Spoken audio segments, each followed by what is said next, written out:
નમસ્કાર. ગુજરાતી અધ્યયનમાં હું ડોક્ટર મેહુલ પટેલ આપ સર્વેનું સ્વાગત કરું છું.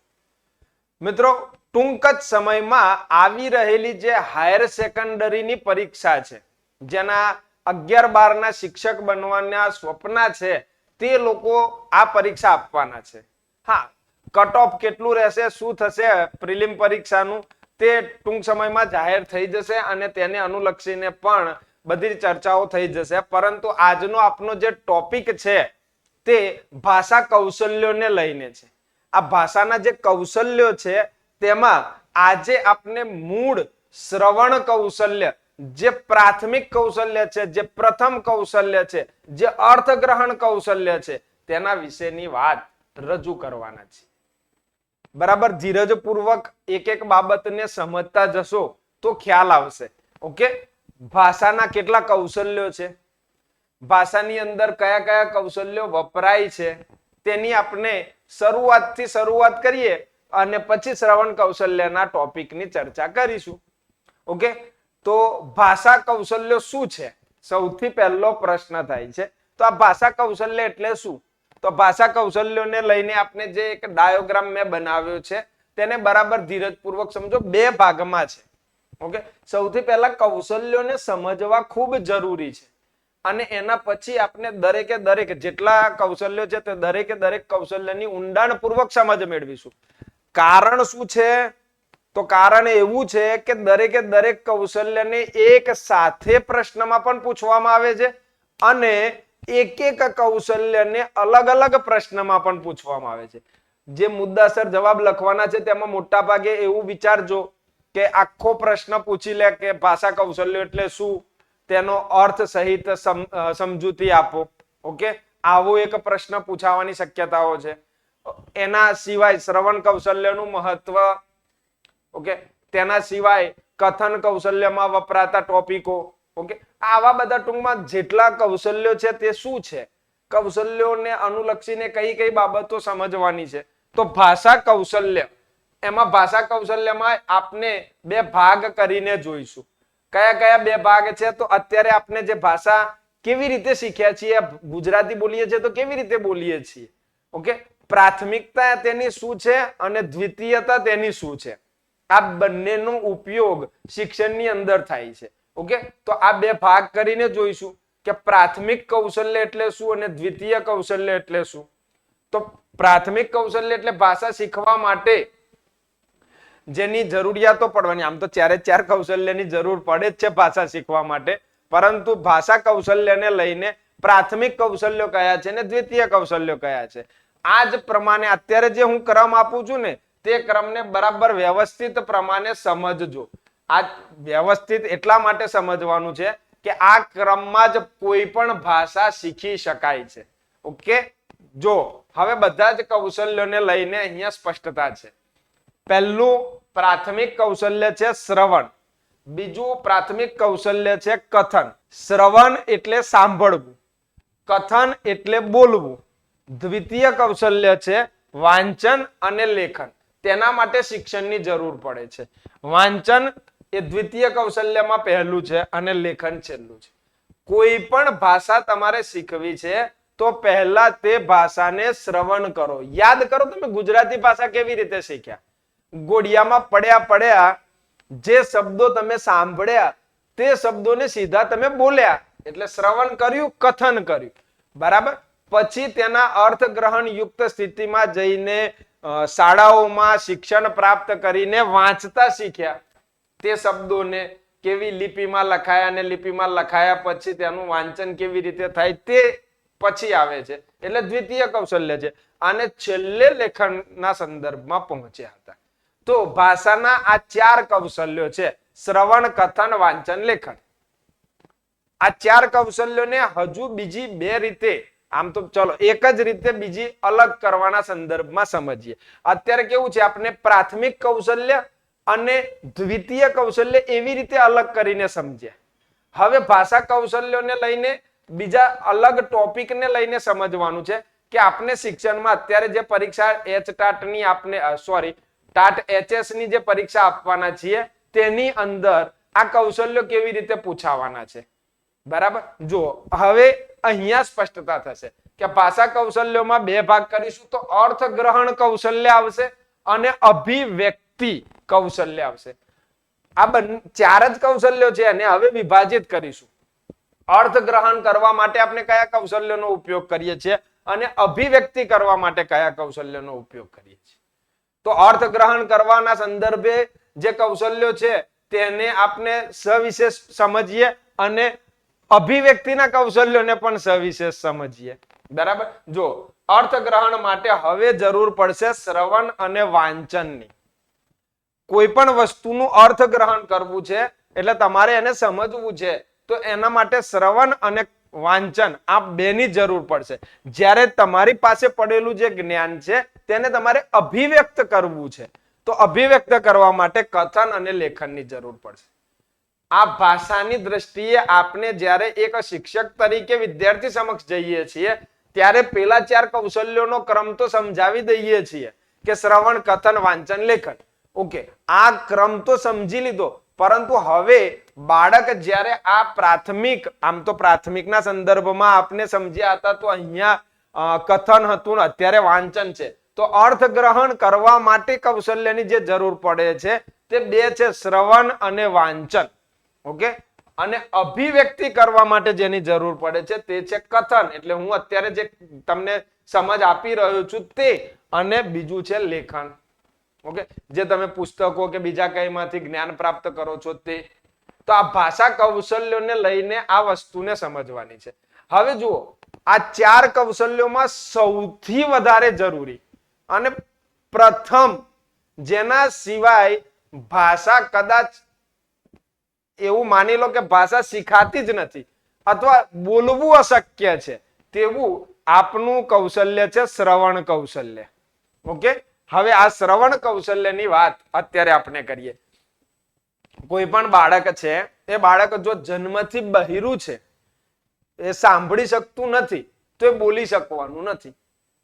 આ શ્રવણ કૌશલ્યનું સૌથી મહત્વની વાતને સમજી લો. આ સૌથી મહત્વની વાત છે કે જો તમે સાંભળી નથી શકતા તો બોલી નથી શકતા. હવે બોલવાની જે ઇન્દ્રિય છે, ઓકે, જે પ્રમાણે શ્વાસ આવે છે, હવાનો જથ્થો બહાર નીકળે છે, જ્ઞાન તંત્રીઓ જે છે એ બધું જ વ્યવસ્થિત રીતે જ ગોઠવાયેલું છે. ખાલી પ્રોબ્લેમ છે કાનમાં જે શબ્દો પડી રહ્યા છે તેનું. હવે એ નથી સમજમાં નથી આવતા, સંભળાતા જ નથી તો બોલવાની કોઈ શક્યતા જ નથી.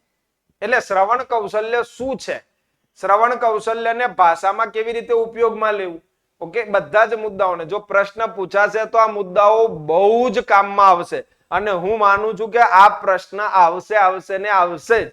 ઓકે, જો આ પ્રમાણેના વિડીયો અત્યારે તમને યુટ્યુબ પર ક્યાંય જોવા નહીં મળે.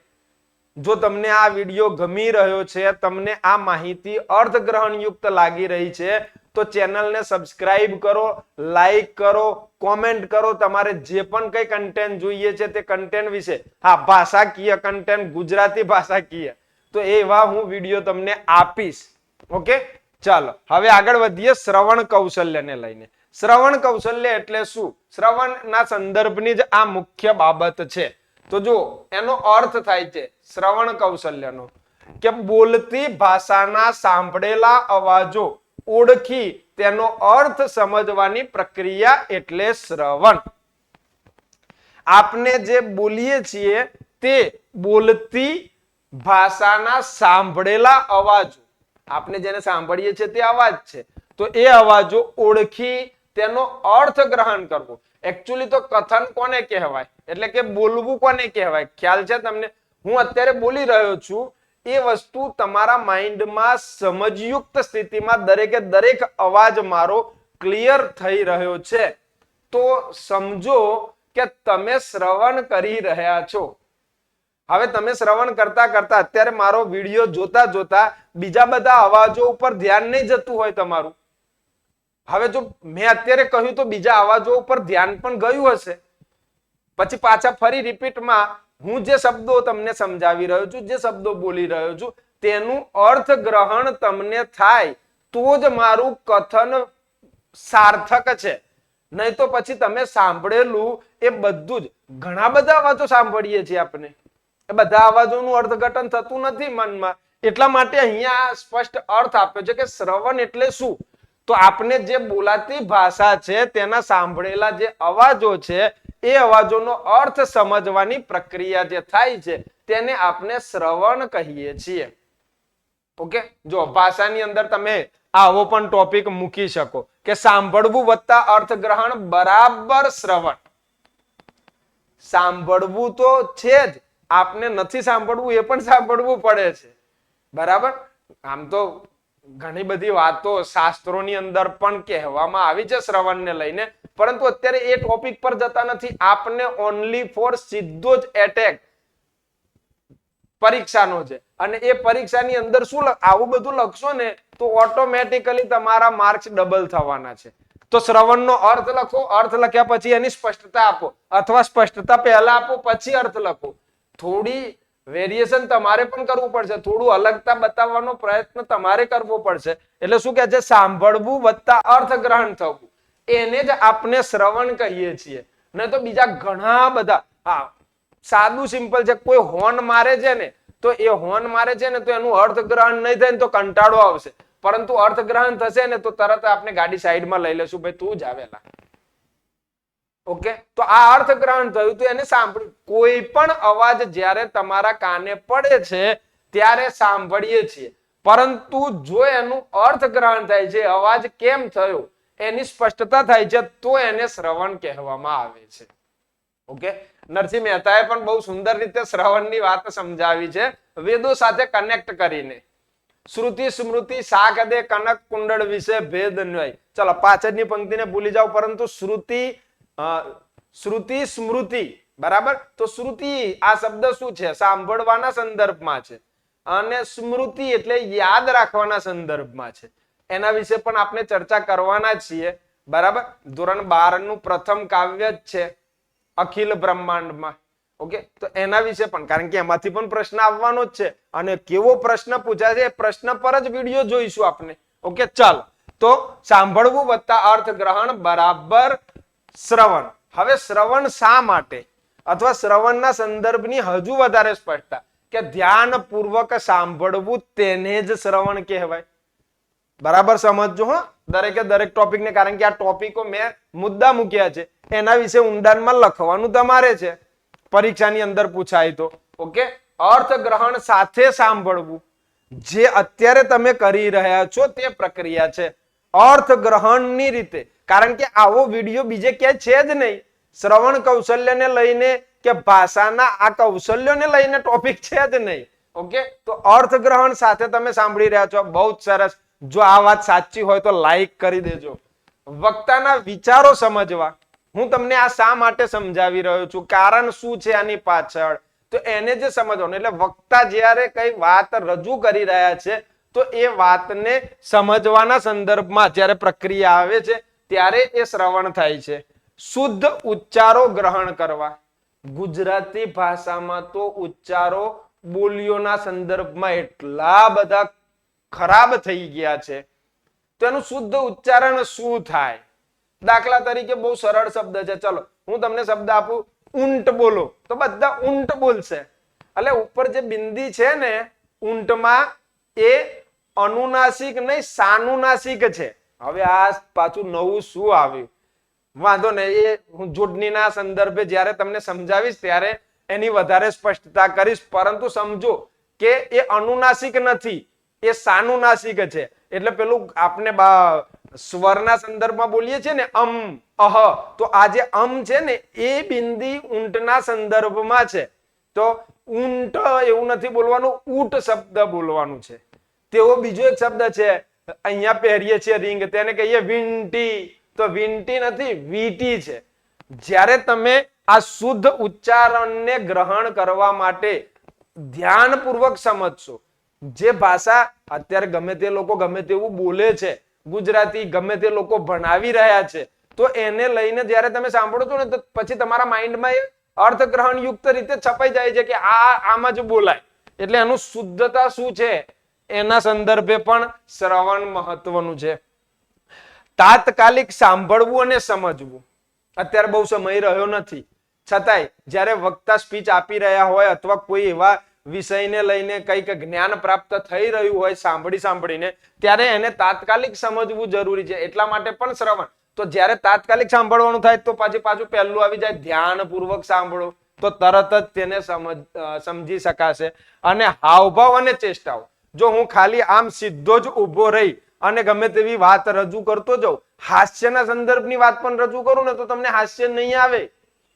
પરંતુ મારા હાથ, મારો ચહેરો, મારા ચહેરા પર ઉત્પન્ન થઈ રહેલા જે ભાવ, આ બધું છે ને એ તમને આકર્ષિત કરી રહ્યું છે સાંભળવા માટે.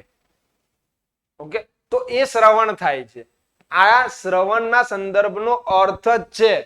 આ પ્રસ્તાવના અને પ્રસ્તાવનાને લઈને તેના અર્થની વિશેષ સમજૂતી આટલા મુદ્દાઓમાં તમે લખી શકો છો કે શ્રવણ એટલે શું. ખાલી શ્રવણ એટલે સાંભળવું, પછી એના વિશે એટલું 250 થી 300 શબ્દોમાં શું લખીશું, આવો જો પ્રશ્ન થતો હોય તો ઘણા બધા મુદ્દાઓ છે અને એ મુદ્દાઓ તમે બીએડ ની અંદર ભણી ચૂક્યા છો, જો ભાષાના સંદર્ભમાં તમે બીએડ કર્યું છે તો. ઓકે, ચાલો તો ફરી એકવાર શ્રવણ કૌશલ્ય, એનો અર્થ, એની સ્પષ્ટતા આ પ્રમાણે તમે દર્શાવી શકો છો. હવે આગળ વધીએ. શ્રવણ કૌશલ્યમાં હવે શું આવશે? જો શ્રવણ કૌશલ્ય આપણે શા માટે સમજી રહ્યા છીએ અથવા પરીક્ષામાં શા માટે પૂછાય છે, તો એને પણ સમજવાનું છે કે નહીં. પરીક્ષામાં જે પૂછાવાનું છે તો એનું મહત્વતા શું છે, એને ભાષાની અંદર કેવી રીતે ભાષાના શિક્ષકે ઉપયોગમાં લેવાનું છે, આ બધા ટોપિક આવશે તો માર્ક્સ મળશે.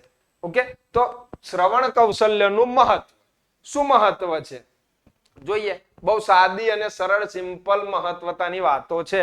ઓકે, જો શું કહે છે, શ્રવણ વ્યક્તિના ભાષા જીવનનું પ્રસ્થાન બિંદુ છે. કઈ પણ વસ્તુ તમારે જાણવી છે અથવા તમે આ પૃથ્વી પર જન્મ્યા તો પ્રથમ શ્રવણ કર્યું છે, પ્રથમ સાંભળ્યું છે, એટલે પ્રસ્થાન બિંદુ છે. સાંભળતા સાંભળતા સાંભળતા સાંભળતા કથન થઈ ગયું, એટલે બોલતા થઈ ગયા. એકાદ ઉચ્ચાર કરતા થયા, રડતા થયા. તો આપણે જયારે રડ્યા એની પહેલા પણ ઘણા કહે છે કે પૃથ્વી પર જેવું અવતરણ થયું તેવું તો પહેલું આપનું કથન થયું, રડ્યા. પરંતુ માતાના ગર્ભમાં હતા ત્યારથી શ્રવણ કરીએ છીએ, ત્યારથી સાંભળીએ છીએ. ઓકે, ચાલો તો શ્રવણ વ્યક્તિના ભાષા જીવનનું પ્રસ્થાન બિંદુ છે. ભાષાના બીજા કૌશલ્ય શ્રવણ પર આધારિત છે. તમારે કથન કરવું છે, તમારે વાંચન કરવું છે, ઓકે, તમારે લેખન કરવું છે, તો આ બધા જ ટોપિક પર શ્રવણ જરૂરી છે.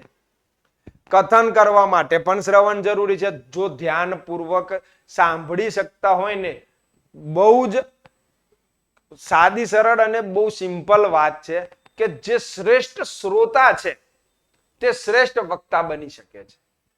જે ધ્યાનપૂર્વક સાંભળી શકે છે, ધીરજપૂર્વક સમજી શકે છે, તે ખૂબ જ ઊંડાણપૂર્વક બોલી પણ શકે છે. ઓકે, તો આ શ્રવણનું મહત્વ છે કે ભાષાના બીજા કૌશલ્યો જે છે, કથનના સંદર્ભમાં વાત થઈ, વાંચન.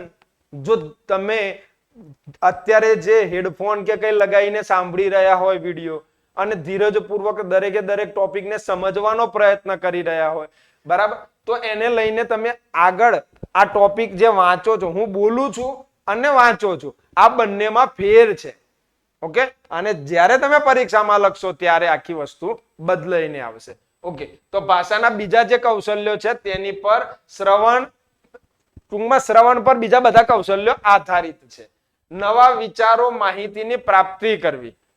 જો નવા વિચારો તો આપણને ઘણી બધી જગ્યાએથી મળે છે, પરંતુ તમે વિચારો કે આખા દિવસ દરમિયાન તમે કેટલું વાંચો છો, ઓકે, એના પછી તમે કેટલું બોલો છો, એના પછી તમે કેટલું લખો છો નવા વિચારોના સંદર્ભની પ્રાપ્તિ માટે, પરંતુ તમે કેટલું સાંભળો છો.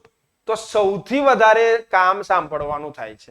આખા દિવસમાં નથી જ્ઞાન નથી પ્રાપ્ત કરવું ને છતાંય સાંભળવાની પ્રક્રિયા તો બને છે.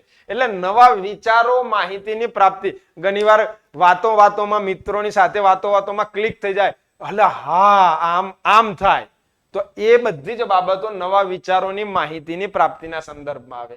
ભાષાને મૂળ ઉચ્ચારણ સાથે શીખવા માટે આ ખાસ મુખ્ય ટોપિક છે. જો તમે શિક્ષક બનો છો, ભાષાના શિક્ષક બનો છો, તો ખાસ યાદ રાખજો કે વિદ્યાર્થીઓ સમક્ષ જોડાક્ષરનું ખોટું ઉચ્ચારણ કરતા નહીં. કારણ કે તમે વિદ્યાર્થીઓને જે ઉચ્ચારણ આપ્યું તે એમને સાંભળ્યું અને પછી આગળ વધ્યું. બરાબર, આવું ઘણું બધું થાય છે. ઘણા એવા શબ્દો છે જેનું ઉદાહરણ મેં આની પહેલા જ આપ્યું, એ તો એક બિંદીના સ્વરૂપમાં હતું. બરાબર, ઘણા એવા જોડાક્ષર છે જે સંસ્કૃતમાંથી સીધા ગુજરાતીમાં ઉતરી આવેલા છે. બરાબર, દ જોડાક્ષર છે, ધ જોડાક્ષર છે. દ ને ધ જોડાય તો શું થાય, ધ ને ધ જોડાય તો શું થાય. આપણે બધું સરખું જ બોલીએ છીએ. તો એટલા માટે છે કે ભાષાને મૂળ ઉચ્ચારણ સાથે શીખવા માટે શ્રવણનું ખૂબ મહત્વ છે.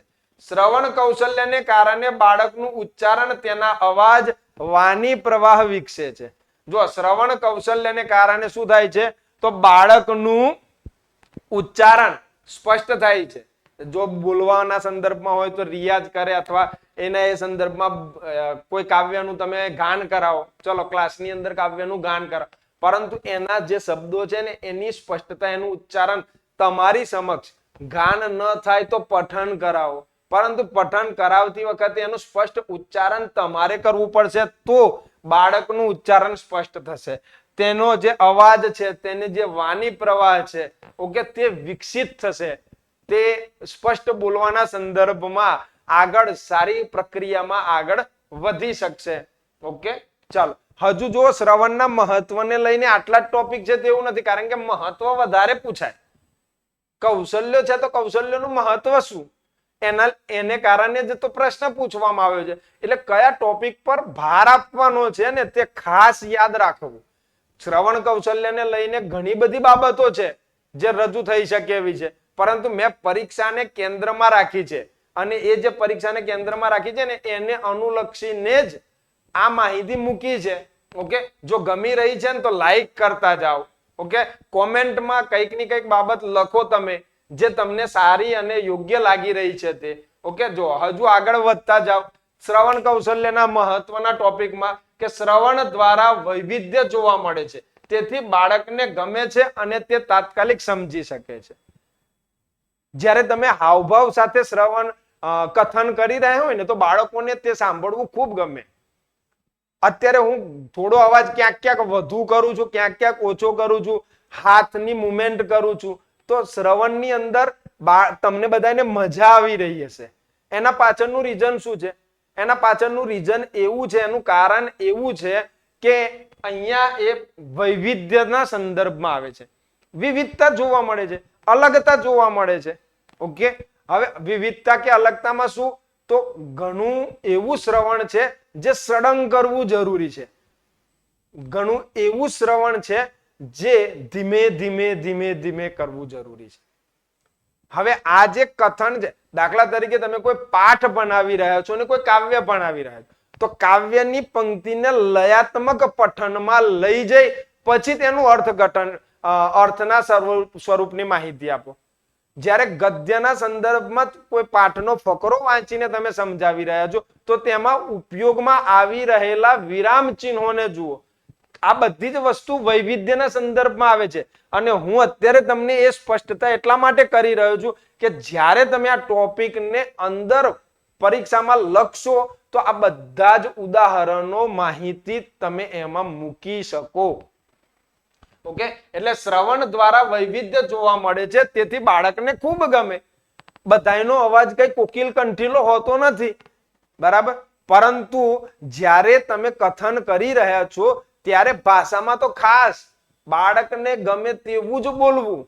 હું તો અહીંયા સુધી નહીં, હું તો આગળ એક બે સ્ટેપ કહું છું કે આ જન્મ મળ્યો છે અને અત્યારે તમે સમજી રહ્યા છો, તો મૃત્યુ સુધી એક વાત માઇન્ડમાં સેટ કરી લેજો કે તમારા મુખમાંથી નીકળેલો શબ્દ જો બીજાને ન ગમે એવો શબ્દ જ્યારે તમે બોલો છો તો ખાસ યાદ રાખો કે એ શબ્દ તમે જ્યારે બોલ્યા ને ત્યારે પાછા એ શબ્દ સાંભળવામાં તમે પહોંચી જાઓ કે તમે બોલ્યા છો એ તમને કોઈ એવું બોલે તો ગમે, બીજાને ગમે કે ન ગમે એ વાતને જવા દો. તમને એ ગમે તો ના, તરત જ આવશે કે ના, મને કોઈક આવું બોલી ગયું ને તો હું તો હા, તો એ જે વાત છે તેને લઈને સમજો તમે. એટલે યાદ રાખો કે મને જે સાંભળવું ગમે છે ને તેવું જ હું બોલીશ તો લોકો પણ તમને એવા જ મળશે કે તમને સાંભળવું ગમે ને તેવું જ બોલશે. અહીંયા વાત નીકળી છે એટલે બીજી એક વાત સમજાવી દઉં છું કે તમારા વખાણ કરીને જે વાત રજૂ થાય છે, બરાબર, જે કર્ણપ્રિય લાગે છે, ઓકે, મારી કોઈક વાહ વાહ કરે તો મને કર્ણપ્રિય જ લાગે કે બોલ ને ભાઈ વધારે બોલ મારા વિશે, ઓકે. અને બીજું કે બીજાના કોઈના નુકસાનના સંદર્ભમાં કે નકારાત્મકતાના સંદર્ભમાં કે દોષોના સંદર્ભમાં કોઈક વાત થતી હોય ને તો પણ એ સાંભળવી મને ગમે. મને એટલે બધાને, માણસોને, બરાબર, કોઈકની નિંદા અને પોતાના વખાણ સાંભળવા ખૂબ ગમે. આ બંને વસ્તુ છે ને એને કંટ્રોલ કરવું ખૂબ જરૂરી છે, શ્રવણ માટે ખૂબ જરૂરી છે, બરાબર. આપણા શાસ્ત્રોની અંદર એના વિશે ઊંડાણપૂર્વકની સમજ આપી છે. આને બંનેને રાક્ષસ કહ્યા છે. વિષ્ણુ ભગવાનના કાનના મેલમાંથી ઉત્પન્ન થયેલા રાક્ષસો છે અને આ જે રાક્ષસો છે બંને તેનો સંહાર કરવા માટે માતાજીનું, દુર્ગાનું સ્વરૂપ માતાજીએ લેવું પડ્યું અને પછી એનો સંહાર કર્યો. આવી દંતકથાઓ છે, પરંતુ એ કથાઓ આપણી સાથે જોડાયેલી છે, ઓકે, ખાલી કથાઓ છે એવું નથી. ઓકે, ચાલો આગળ વધીએ, નહીં તો આ ટોપિક બહુ ઊંડો છે પાછો, અને એ બધી બાબતો તમને અત્યારે મેં વિચારવા માટે મૂકી દીધી છે કે મહત્વતાના સંદર્ભમાં તમારે વધારે ઊંડાણમાં સમજવું હોય તો આવા શાસ્ત્રોના સંદર્ભમાં જાઓ અને ત્યાંથી પણ તમને કંઈક નવા ટોપિક મળશે. વ્યક્તિ પોતાના રોજિંદા જીવનમાં વાંચન કરતા ઘણો જ વધારે સમય શ્રવણમાં ગાળે છે, જે તેનું મહત્વ દર્શાવે છે. આ તો એકદમ સ્પષ્ટ મુદ્દો છે. આપનું રોજિંદુ જીવન, એક દિવસના જીવનને વાત આપને મૂકી કે એક દિવસમાં આપણે સૌથી વધારે જો કોઈ પ્રક્રિયા કરીએ છીએ તો તે છે સાંભળવાની, બરાબર. તો સાંભળવાની પ્રક્રિયા છે, ત્યાંથી જ આપણને ખબર પડે છે કે શ્રવણનું મહત્વ કેટલું છે. ઓકે, આગળ જઈએ કે અન્ય વ્યક્તિ સાથે પ્રત્યાયન માટે શ્રવણની જરૂર છે. મારે તમારી સાથે કે તમારે મારી સાથે વાત કરવી હોય તો વાતચીત કરવા માટે હું કંઈક બોલું એ તમારે સાંભળવું, કાં તો તમે કંઈક બોલો તે મારે સાંભળવું ખૂબ જરૂરી છે. ને તો તમે કંઈક અલગ બોલી રહ્યા છો અને હું કંઈક અલગ બોલી રહ્યો છું, બંને વચ્ચે કોઈ મેચ થતું નથી તો પ્રત્યાયન થશે નહીં, વાતચીત થશે નહીં. મારા મનના અંદર રહેલો જે હાવભાવ કે વિચાર છે હું તમારા સુધી નહીં પહોંચાડી શકું, તમારા મનમાં રહેલો હાવભાવ કે વિચાર છે તમે મારા સુધી નહીં પહોંચાડી શકો. ઓકે, એટલા માટે પ્રત્યાયન માટે પણ સાંભળવું ખૂબ જરૂરી છે. તો આ શ્રવણના મહત્વતાને લઈને આ બધા ટોપિક હતા. ઓકે, શ્રવણ, ભાષાની અંદર શ્રવણની શા માટે જરૂરિયાત છે. અહીંયા હું તમને બીજી એક ઊંડાણપૂર્વક માહિતી આપું છું. અહીંયા લખી નથી, પરંતુ અત્યારે ટોપિક ચાલી રહ્યો છે ને તો યાદ આવે છે કે વિદ્યાર્થી શાળાની અંદર પણ સૌથી વધારે શ્રવણ કરે છે. તેમાં શિક્ષકોને તે 58% સાંભળે છે. 58% એ શિક્ષકને સાંભળે છે અને 31% એ પોતાના મિત્ર વર્તુળમાં ઉત્પન્ન થયેલા અવાજોને સાંભળે છે, બરાબર.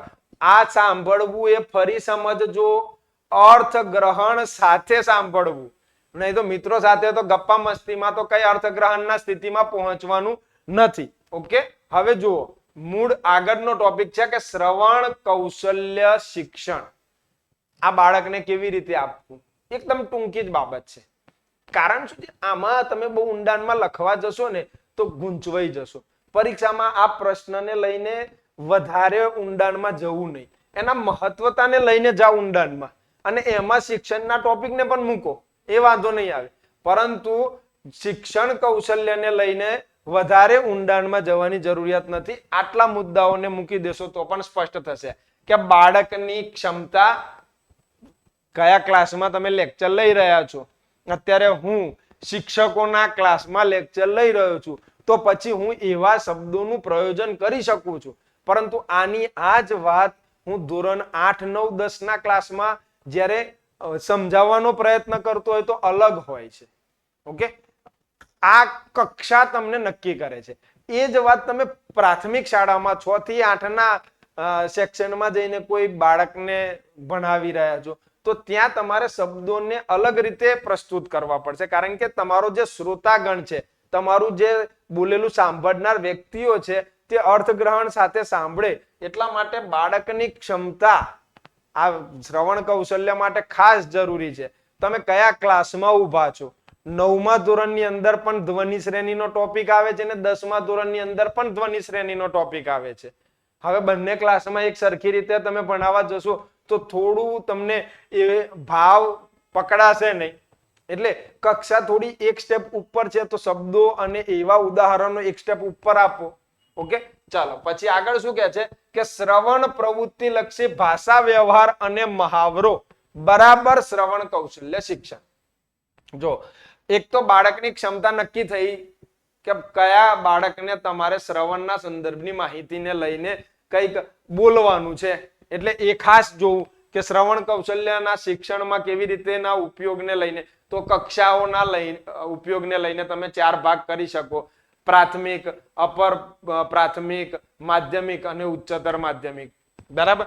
પછી શ્રવણ પ્રવૃત્તિ લક્ષી ભાષા વ્યવહાર અને મહાવરો. આ શ્રવણ પ્રવૃત્તિ લક્ષી ભાષા વ્યવહાર શું છે? તો અત્યારે હું જે હાવભાવથી જે પોતાના આખા બોડીને આમથી આમ ફેરવીને ને ઘણા લોકોને ઘણા ટીચરોને જોયા છે ખુરશીમાં બેસીને ભણાવે. ચાલે જ નહીં. ખુરશીમાં બેસીને ભણાવવાના સંદર્ભ કેવું કઈ લખવા આપેલો ટોપિક છે ને તમે કરો છો બરાબર છે, પરંતુ એક જગ્યાએ ઉભા રહીને તમે જ્યારે ભણાવો છો ત્યારે થોડો સમય એક જગ્યાએ જાઓ, પછી તમારે હલન ચલન ખૂબ જરૂરી છે. તમારે આમ જવું પડે, આમ જવું પડે. આખા ક્લાસનો અંદર રહેલા બધા જ બાળકો પર તમારી નજર ફરવી જોઈએ. એટલે અહીંયા લખે છે શ્રવણ પ્રવૃત્તિ લક્ષી ભાષા વ્યવહાર થવો જોઈએ. જે બાળક મારી સામે સાંભળી રહ્યો છે કે નહીં, પછી પેલી પેન લગાવે, ચોક લગાવે, આ બાજુ ધ્યાન આપ, બધાને ધ્યાન, આ બાજુ તારું નથી, તો એ પણ ના કરવું. એ તો બધાને ડિસ્ટર્બ કરે છે. ઓકે, તો પ્રવૃત્તિ લક્ષી ભાષા વ્યવહાર અને મહાવરો બરાબર શ્રવણ કૌશલ્ય શિક્ષણ. તો શ્રવણ પ્રવૃત્તિ લક્ષી ભાષા વ્યવહાર ખૂબ જરૂરી છે. ઓકે, હવે જુઓ એના મુખ્ય 2 મુદ્દાઓને સંદર્ભે કે બાળકની વય કક્ષા અને ક્ષમતા આધારિત તમારું કથન થવું જોઈએ જેના કારણે યોગ્ય શ્રવણ થાય. અને વાતાવરણ, આ બહુ જ ભયાનક શબ્દ છે. વાતાવરણ શહેરની અંદરની કોઈ સ્કૂલમાં તમે ભણાવો છો તો વાતાવરણ અલગ છે, અને ગામડાની કોઈ સ્કૂલની અંદર તમે ભણાવો છો તો વાતાવરણ અલગ છે. અત્યારે તો બધું સળભર થઈ ગયું છે યુટ્યુબ પર, બરાબર, પરંતુ છતાંય વાતાવરણમાં ફેર છે. ચલો ને હું તમને પ્રેક્ટિકલ ઉદાહરણ આપું. 2 ક્લાસમાં એક જ ધોરણના 2 ક્લાસ છે. એક ક્લાસની અંદર સિન્સિયર અને હોશિયાર વિદ્યાર્થીઓ છે અને બીજા ક્લાસની અંદર તોફાની વિદ્યાર્થીઓ છે. બંને ક્લાસમાં જ્યારે તમારે એક જ ટોપિક બનાવવાનો થાય છે તો તરત તમારું આખી માનસિક સ્થિતિ બદલાઈ જાય છે. એની જ પેટર્નમાં ભણાવી શકતા નથી. આના પાછળનો મુખ્ય વાત છે વાતાવરણ. ક્લાસનું વાતાવરણ એવું છે જેના કારણે તમને થોડો ડિસ્ટર્બ થઈ રહ્યો છે. જે શ્રોતાગણ છે, જે તમને સાંભળવાના છે, બરાબર, એ લોકો મુખ્યત્વે ગામડાની અંદર રહે છે, તો બોલીયુક્ત સ્થિતિના શબ્દો વધારે એમના શ્રવણમાં આવેલા છે. ભાષાકીય શબ્દો એમના શ્રવણમાં આવ્યા નથી. ઓકે, આપની જે ચરોતરી ભાષા છે ને એમાં બહુ પ્રશ્ન નહીં નડે, પરંતુ તમે સૌરાષ્ટ્ર બાજુ કે એ બાજુ જાઓ ને તમે ગુજરાતી ભાષા ભણાવો ને તો બહુ જ અઘરું પડે. સુરત બાજુ જાઓ તો પણ અઘરું પડે, કારણ કે ચરોતરી ભાષાને માન્યતા પ્રાપ્ત બોલીઓમાંથી ગુજરાતી ભાષાને લઈને વધુ પડતો દરજ્જો ત્યાં આપેલો છે. ઓકે, ચાલો તો શ્રવણ કૌશલ્ય શિક્ષણના સંદર્ભમાં સ્પષ્ટતાથી આગળ વધીએ. હવે શું આવે છે? ચલો કેટલા ટોપિક થઈ રહ્યા છે બરાબર ધ્યાનથી સમજજો. અહીંયા શ્રવણ કૌશલ્ય પૂર્ણ થાય છે, એટલે અત્યારે નથી થતું. ભાઈ ભરે વિડીયોને બંધ ના કરો, હજુ સમજો. શ્રવણ કૌશલ્યના મુખ્ય ટોપિક હવે શરૂ થાય છે. બરાબર, જો અહીંયા તમે વાંચી શકો છો કે શ્રવણ કૌશલ્ય પર અસર કરતા પરિબળો કયા કયા છે, અને આ પરિબળો તમારા પ્રશ્નની લેન્થ વધારી દેશે. અને આ પરિબળો એકલા પણ 2-3 વાક્યના પ્રશ્નના જવાબમાં પૂછાઈ શકે. જેવી રીતે લેખન કૌશલ્યના 8 સ્તંભો પૂછાયા હતા, ઓકે, સેકન્ડરી પરીક્ષામાં, એવી રીતે આના સંદર્ભે પણ પ્રશ્ન થઈ શકે છે. તો તો બરાબર ધીરજપૂર્વક સમજજો. ઓકે, એક ને હું થોડી બહુ ઊંડાણમાં માહિતીમાં નથી લઈ જતો, થોડી માહિતી આપું છું કે શ્રવણ કૌશલ્ય પર અસર કરતું પ્રથમ જે ટોપિક છે તે છે ધ્યાન. ધ્યાન, સ્મૃતિ. ઓકે, હવે ધ્યાન શું? તો જે તમારે સાંભળવું છે ને તેની પર જ થોડું વધારે ભાર આપવો તેને ધ્યાન કહીએ છીએ. આમ તો ધ્યાન શબ્દ સાંભળતા પલોટી વાળીને હાથ એની ઉપર લગાવીને આંખો બંધ કરીને નજરને કેન્દ્રમાં રાખવી, આવી ધ્યાનની મુદ્રાઓ આપણને તરત દેખાય છે, બરાબર. પરંતુ ધ્યાન તમે જે અર્થગ્રહણ કરવા માંગી રહ્યા છો તેવા ઉચ્ચાર થઈ રહેલા શબ્દો પર ધ્યાન. ઓકે, જ્યારે તમે એવા શબ્દો પર ધ્યાન આપો છો, મેં શરૂઆતમાં જ વિડીયોની શરૂઆતમાં જ સમજાવી દીધું કે અત્યારે તમને આ પરીક્ષા માટે આ કૌશલ્યની જાણકારી બીજી કોઈ જગ્યાએ નથી. અહીંયાથી તમને એનાથી વધારે માહિતી મળશે તો તરત તમારું બધું જ ધ્યાન મારા બોલાયેલા શબ્દો અને લખાયેલા શબ્દો પર આવવાનું છે. તો એ ધ્યાન છે. સ્મૃતિની ખાસ જરૂર પડે છે, કારણ કે હવે છે ને તમે પ્રિલિમ પરીક્ષા આપી હશે તો તમે કદાચ 9મા 10મા કે 11મા 12મા કોઈ જનરલ નોલેજનો કે એવો કોઈ ટોપિકનો પ્રશ્નને વાંચ્યું હશે ને તો એવો પ્રશ્નને લઈને પણ ક્યાંક માહિતી પૂછાઈ હશે. ઓકે, આ જે ગાણિતિક પ્રશ્નો પૂછાય છે, ઘડિયાને લઈને પ્રશ્ન પૂછાય, તો ઘડિયા ક્યારે શીખ્યા હતા તમે? એ સ્મૃતિમાં હશે ને. સ્મૃતિ એટલે યાદ શક્તિ જેને આપણે કહીએ છીએ તે. એટલે આપણે જે અત્યારે સાંભળી રહ્યા છીએ તે બધું યાદ રાખવું ખૂબ જરૂરી છે, કારણ કે જ્યારે બીજી વખતે કોઈ વસ્તુને સાંભળીશું તો એનું અર્થગ્રહણ થાય. કથન કરતી વખતે ખૂબ તેની જરૂર પડે. ઓકે, એટલે સ્મૃતિ. વેદકત્વ, આ તો ખાસ જરૂર છે, ખાસ જરૂર. અને તમારા વિદ્યાર્થીઓને પણ આને સમજાવજો કે તમારી આજુબાજુ તમારા વિશે બોલાઈ રહેલી જે પણ કઈ બાબતો છે તેમાં હકારાત્મકતા અને નકારાત્મકતા બંને રહેવાની જ છે. એમાંથી તમારે કઈ સાંભળવી છે એ તમારે નક્કી કરવાનું છે, બરાબર. પરંતુ ભેદકત્વ બે ભેદ છે જ, હકારાત્મકતા અને નકારાત્મકતા. જે સાંભળવું બહુ જ ગમે, જેના રાક્ષસો વિશે મેં વાતો સમજાવી દીધી તે પણ અહીંયા આવે છે. બુદ્ધિ, આ સ્મૃતિ માટે બુદ્ધિની ખૂબ જરૂરી. બુદ્ધિ સિવાય સ્મૃતિ થતી નથી. બુદ્ધિનો અર્થ શું છે? તો જેને તમે સાંભળ્યું છે, વાંચ્યું છે, બરાબર, એને તમે જ્યારે અર્થગ્રહણમાં લઈ જાઓ છો ત્યારે બુદ્ધિ નક્કી કરી લે છે કે આ વસ્તુ કામની છે. આમ તો બુદ્ધિનો અર્થ બહુ અલગ રીતે શાસ્ત્રોમાં થયો છે. ભગવદ્ ગીતાની અંદર પણ કૃષ્ણ ભગવાને બુદ્ધિનો અર્થ આપ્યો છે, પરંતુ અત્યારે હું એ બધી બુદ્ધિના સંદર્ભની સ્પષ્ટતા નથી આપતો. અત્યારે શ્રવણ યુક્ત સ્થિતિમાં જ્યારે અર્થગ્રહણ થાય છે તો એવી ઘણી બાબતો અર્થગ્રહણમાં પણ આવે છે શ્રવણ સાથે, જેને બુદ્ધિ સાથે જોડવાની જરૂર પડતી નથી. બુદ્ધિ એમ કહે છે કે હવે આનું કઈ કામ નથી, પરંતુ એવી ઘણી બધી બાબતો છે જેને યાદ રાખવી ખૂબ જરૂરી છે, અને યાદ રાખવા માટે બુદ્ધિની ખાસ જરૂર પડશે. વાંચ કરું છું. બધા જ વિદ્યાર્થીને તમે જ્યારે શિક્ષક બનો ત્યારે આ પ્રશ્ન કરજો વિદ્યાર્થીને કે તમને ભણવું કેમ ગમતું નથી, અથવા જે વાંચો છો તે યાદ રહેતું નથી. બાળકો તર્ક, સાહેબ વાંચીએ છીએ, લખીએ છીએ, પણ યાદ જ નથી રહેતું. તો યાદ નથી રહેતું એના માટેનું મુખ્ય કારણ શું છે? તો મુખ્ય કારણ છે કે ત્યાં બુદ્ધિ ઊંઘી ગઈ છે, એને જગાડવાની છે. સમજ નથી. જ્યારે સમજ સાથે તમે કોઈ પણ વસ્તુને પ્રાપ્ત કરી લો છો ત્યારે બુદ્ધિ ત્યાં આવી જાય છે. ઓકે, રસ રુચિ, ગમતું જ નથી, વાંચવું નથી ગમતું, ભણવું નથી ગમતું, તો એ નથી ગમતું એ નકારાત્મકતા છે, પરંતુ શું કરવું ગમે છે.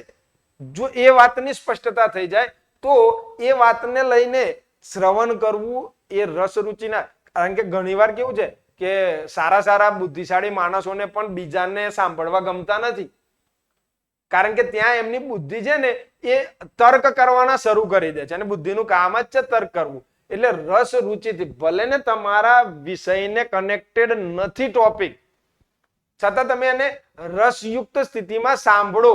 સાંભળવાથી નવા શબ્દો તમારા સ્મૃતિમાં આવતા જશે, બરાબર. અને એ જ્યારે તમને જરૂર ક્યારે પડવાની છે એની કોઈ સ્પષ્ટતા નથી. રસ રુચિને લઈને પણ આ શ્રવણ કૌશલ્યને અસર કરતી વસ્તુઓ છે. કે મને ગમે છે ને એ સાંભળવું. હિન્દી સોંગ ગમે છે, બેવફાના સોંગ ગમે છે, ગુજરાતી સોંગ ગમે છે, તો આ શું છે? એ સાંભળવાથી તમને આનંદ આવે છે, રસ ઉત્પન્ન થાય છે, અને પછી ચાલો હવે માઇન્ડ ફ્રેશ થઈ ગયું, હા ફટાફટ હવે હું વાંચી લઉં. તો એ જે ઉત્પન્ન થાય છે શેનાથી થયું? શ્રવણથી થયું. ઓકે. શારીરિક શક્તિ, હા આ ખાસ જરૂરી છે. કે ઘણી એવી વસ્તુ છે કે મને દૂરથી કોઈ બોલતું હોય તો બહુ સંભળાય નહીં, તો તમારો વર્ગખંડ, આ તો ખાસ યાદ રાખજો, તમે જેટલા પૈસા ખર્ચીને ક્લાસરૂમોની અંદર જાઓ છો, તમારા વિદ્યાર્થીઓને પણ સમજાવજો કે ટ્યુશન ક્લાસીસોમાં જાઓ છો તો કમસે કમ એ શિક્ષક જે બોલે છે એ તમે સાંભળી શકો, સમજી શકો, એવી સ્પેસ યુક્ત સ્થિતિમાં તમે બેસી શકો છો, તો એ વર્ગખંડમાં જવાની છૂટ છે. મેં એવા વર્ગખંડો જોયા છે. અત્યારે તમે હાયર સેકન્ડરીની પરીક્ષા આપી રહેલા શિક્ષક મિત્રો પણ 100, 150, 200, 200 ના ક્લાસમાં બેઠા છે. ભલે ને માઇક થી બોલે છે યાર, પરંતુ ત્યાં શારીરિક શક્તિ, સાંભળવા માટે ધ્યાન આપવું પડશે. બીજા બધા અવાજો, અને પેન કેમ ખખડાવી, અને આમ કેમ, આ જે બધા ડિસ્ટર્બન્સો છે જેના કારણે તમને એ સાંભળવું ગમતું નથી. પછી ખરેખર તમારે જે સાંભળવું છે તે છૂટી જાય છે, પછી તમને ઓટોમેટિકલી ગુસ્સો આયા કરે છે. તો આ જે તો શારીરિક શક્તિ, યોગ્ય અંતર રાખો. વર્ગખંડની અંદર 25 થી 30 વિદ્યાર્થી જ જોઈએ, વધારે ના જોઈએ, બરાબર. તો એ પ્રમાણેની સ્થિતિ બનવી જોઈએ. હું અત્યારે બોલી રહ્યો છું તો મોબાઈલ તમે આમ કાને લઈ જઈને એવી રીતે ના સાંભળો. જે જરૂરિયાત વાળી વસ્તુ છે તે હું થોડા મોટા અવાજેથી બોલું છું. ઓકે. તો આ પરિબળો છે શ્રવણ પર અસર કરતા. હજુ આગળ જુઓ કે વક્તાનું પ્રત્યક્ષ દર્શન. ખાલી મારો અવાજ તમને સંભળાય અને હું ના દેખાઉં તો પણ સાંભળવામાં રસ ઉત્પન્ન ઓછો થશે. જ્યારે હું તમને દેખાઈ રહ્યો છું ને તમે સાંભળી રહ્યા છો તો તમને સાંભળવામાં રસ પડે. એટલે વક્તાનું પ્રત્યક્ષ દર્શન થતું જાય ને, તો વક્તાના હાવભાવથી ઘણી બધી બાબતો, કદાચ વચ્ચે તમે બીજા કોઈને જવાબ આપી દો ને તો પણ અમુક હાવભાવ સાથે જોડાયેલી જે વાત છે ને એ તમે સમજી જશો. ઓકે. વક્તા અને શ્રોતા વચ્ચેનું અંતર, કેટલા અંતરે બેસેલા છો. હવે જો પર્સનલ ટ્યુશન છે કે નજીકમાં કોઈ વિદ્યાર્થી બેઠો છે તો પછી એને મોટે મોટેથી બોલીને ના ભણાવો. શાંતિથી ધીરજપૂર્વક એને જેટલું સાંભળવાની જગ્યા છે એટલું જ અવાજ ઉત્પન્ન થવો જોઈએ, બરાબર. આ પણ જરૂરી છે. એટલે વક્તા અને શ્રોતા વચ્ચેનું અંતર. પછી ભલે ને વક્તા સ્ટેજ પર, જો એ સ્પષ્ટ દેખાતા ના હોય ને વક્તા, અને ભલે ને અવાજ સંભળાતો હોય તો પણ તમને સાંભળવામાં, તમારા મનગમતા વિષયને સાંભળવામાં પણ રસ ઉત્પન્ન નહીં થાય. ઓકે. શ્રવણનો સમય, આ તો બહુ જરૂરી છે. તમને જ્યારે શ્રવણ કરવું ગમે છે એ કયો સમય છે તમારે વિચારવાનું છે. ફ્રી થયા, બેડમાં પડ્યા છીએ, લાવો ટાઈમ પાસ કરવા સાંભળીએ ગમે તે ગીત બીત, તો એ વસ્તુ આખી જુદી છે. વિદ્યાર્થીઓ પણ જુઓ તમે, આખો દિવસ છેલ્લું લેક્ચર જેનું હોય, છેલ્લું પિરિયડ જેનું હોય, એને થોડી આનાકાની થાય છે. એની પોતાની પણ બેટરી ડાઉન હોય છે, એટલે પછી એ રીતનું થોડી પરિસ્થિતિ બને છે, બરાબર. પરંતુ એનો જે સમય છે કે કલાકથી સાંભળી રહ્યા છે, 2 કલાકથી સાંભળી રહ્યા છે, એકની એક વાતને વારંવાર સાંભળી રહ્યા છે. હવે આનો આ જ વિડીયો હું આ બધા જ ટોપિકને ઊંડાણપૂર્વક એક એકની વ્યાખ્યા આપીને 6 કલાકનો વિડીયો બનાવી દઉં કે શ્રવણ કૌશલ્ય સંપૂર્ણ. જરૂર નથી ભાઈ. જેટલા મુદ્દાની જરૂર છે એટલું જ આપવું, અને એટલું જ તમે પણ એટલું જ સાંભળી શકશો, નહીં તો તરત તમે વિડીયો છોડીને જતા રહેશો. ઓકે. તો શ્રવણનો સમય અડધો કલાક, કલાક બહુ થઈ ગયો. આમ તો વિદ્યાર્થીઓ માટે તો 15 મિનિટ, એક વસ્તુ પર 15 મિનિટ તમે એમને શ્રવણ કરાવી લીધું ને તો જગ જીતી ગયા, સમજી લો. ઓકે.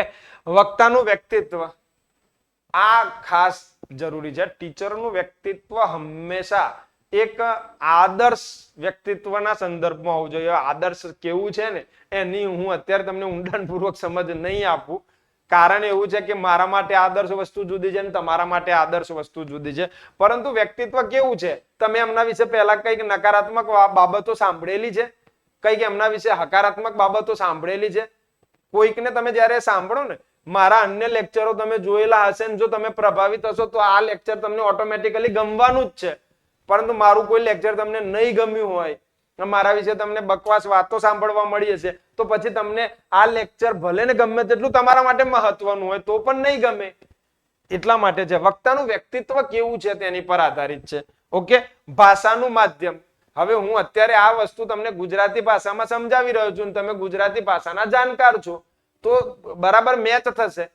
બરાબર. હવે આની આ જ વસ્તુ કોઈ વિદેશી વ્યક્તિ મારું આ લેક્ચર જોવે તો એને કઈ ખબર જ નથી પડવાની. તો ભાષાનું માધ્યમ પણ શ્રોતા જે સાંભળનાર છે તેને જે આવડે છે, જે સમજ પડે છે તેવા પ્રમાણેનું હોવું જોઈએ. અને પછી ફરી છેલ્લે વાતાવરણ. અહીંયા કયા વાતાવરણની વાત છે? તો વર્ગખંડનું વાતાવરણ, વક્તા જ્યારે વક્તવ્ય આપી રહ્યો છે ત્યારનું સભાખંડનું વાતાવરણ, આ બધા જ વાતાવરણો આવી જાય. ઘરની અંદર જ્યારે શ્રવણ કથન બધું થઈ રહ્યું હોય ત્યારનું વાતાવરણ. તમે જો ગુસ્સાવાળું ઘરનું વાતાવરણ હશે ત્યારે ઓટોમેટિકલી જે શબ્દો તમને સાંભળવા મળશે તે, આમ તો ના બોલાય એવો શબ્દ છે છતાંય પ્રયત્ન કરું છું શુદ્ધતાને લઈને, છતાંય તમને ના ગમે તેવા શબ્દો તમારા કાને આવશે. બરાબર. પરંતુ જ્યારે વાતાવરણ ઘરની અંદર એકબીજાના, ચલો રક્ષાબંધન આવી રહી છે તો ભાઈ બહેનના પવિત્ર સંબંધના સંદર્ભનું જ્યારે વાતાવરણ બન્યું છે ત્યારે મીઠા મીઠા શબ્દો આવશે, એવી સ્મૃતિઓ પાછી યાદ આવશે.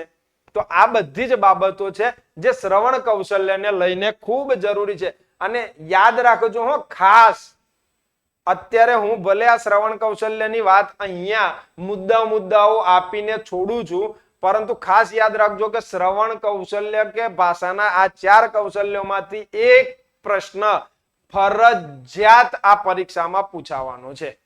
બરાબર. આશા રાખું છું કે YouTube પર લગભગ શ્રવણ કૌશલ્યને લઈને તમે સર્ચ કરશો કે ભાષા કૌશલ્યને લઈને સર્ચ કરશો તો તમને તમારી પરીક્ષામાં જરૂરી છે તેવું માહિતી અથવા માર્ગદર્શન પ્રાપ્ત નહીં થયું હોય. જો એવું થયું છે તો ચોક્કસ આ વિડીયોને અન્ય લોકો સાથે શેર કરજો, લાઈક કરજો. તમને આમાં કઈ સમજવા જેવી પરિસ્થિતિ વધારે લાગી હોય તો કોમેન્ટ કરજો. આશા રાખું છું કે તમને બધાને આ બાબત ખૂબ ગમી હશે. નેક્સ્ટ આગળના બીજા કૌશલ્યને લઈને મળીશું. ધન્યવાદ.